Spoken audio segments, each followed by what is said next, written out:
Here it is, number 19 in my series of video game movie reviews, with a sequel to a movie that itself nobody was ever asking for. I bet this is gonna be great!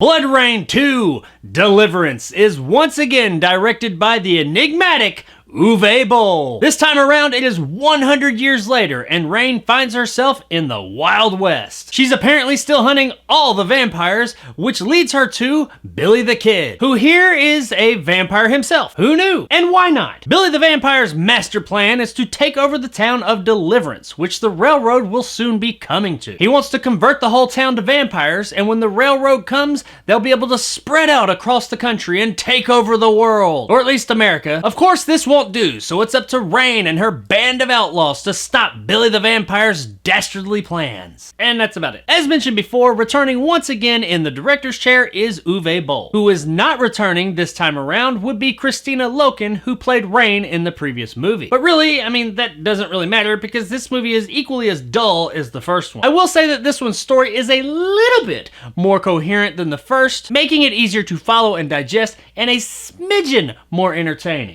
Just a smidge though. Honestly though, this movie doesn't really add much of anything to this franchise or just really anything at all. Much like the first, it's overall just a pretty dull affair. And worst of all, we still haven't gotten Nazi vampires. I mean, come on man, the source material is about Nazi vampires. It's right there. If you included that, it would automatically raise this one's entertainment value at least twofold. But no, instead we get Billy the Kid as a fucking vampire, which is a bit more entertaining than Ben Kingsley as a vampire, but it shouldn't be. Such is the enigma of Uwe Boll. I will say that this one is better than the first one from a technical standpoint. It doesn't have all the shit-ass CGI that the first one did. The vast majority, if not all of the effects here are practical, and those are always gonna trump CGI. But especially the butt-trash CGI that they had in the first movie. All the fucked up sound design issues they had in the first one, they're not present here either, so I guess it's got that going for it as well. And I guess the sets, while fairly basic, I mean, they're okay. There's nothing wrong with them.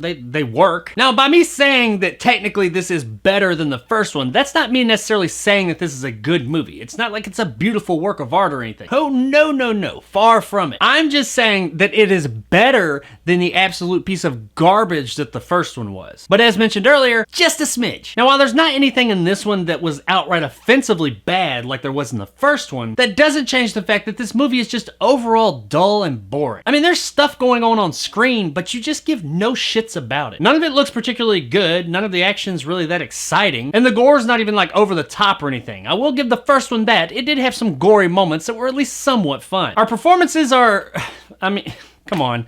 It's an Uwe Boll movie.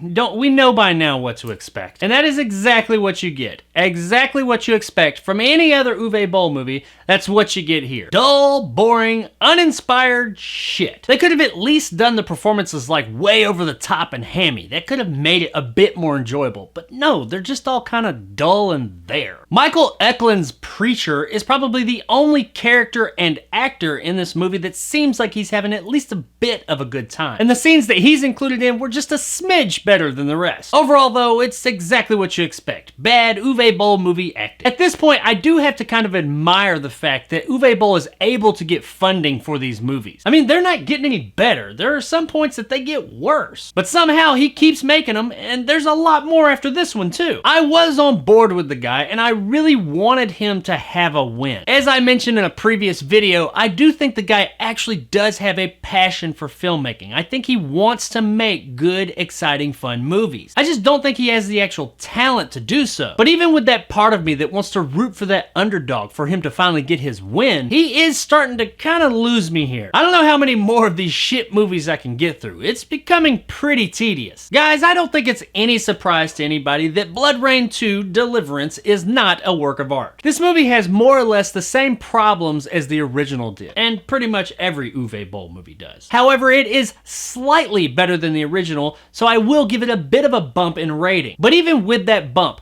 fan or not, Bloodrayne 2 at best is worth checking out on USA Up All Night.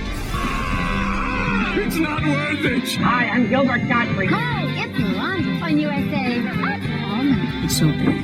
It's just not worth it!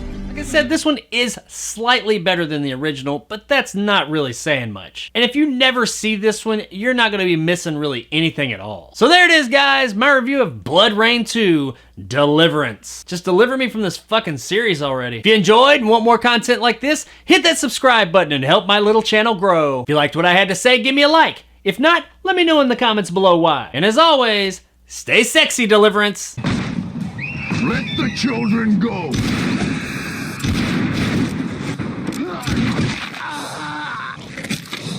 On a brighter side, the next movie in my video game movie review series is not an Uwe Boll movie. In fact, it is a movie that I'm really looking forward to talking about in a series that is pretty divisive. And while I won't spoil anything here, regardless of the quality of this next movie, it is better than Bloodrayne 2. Looking at my list though, there's a fucking Bloodrayne 3 on there. And it's directed by Uwe Boll. Fuck.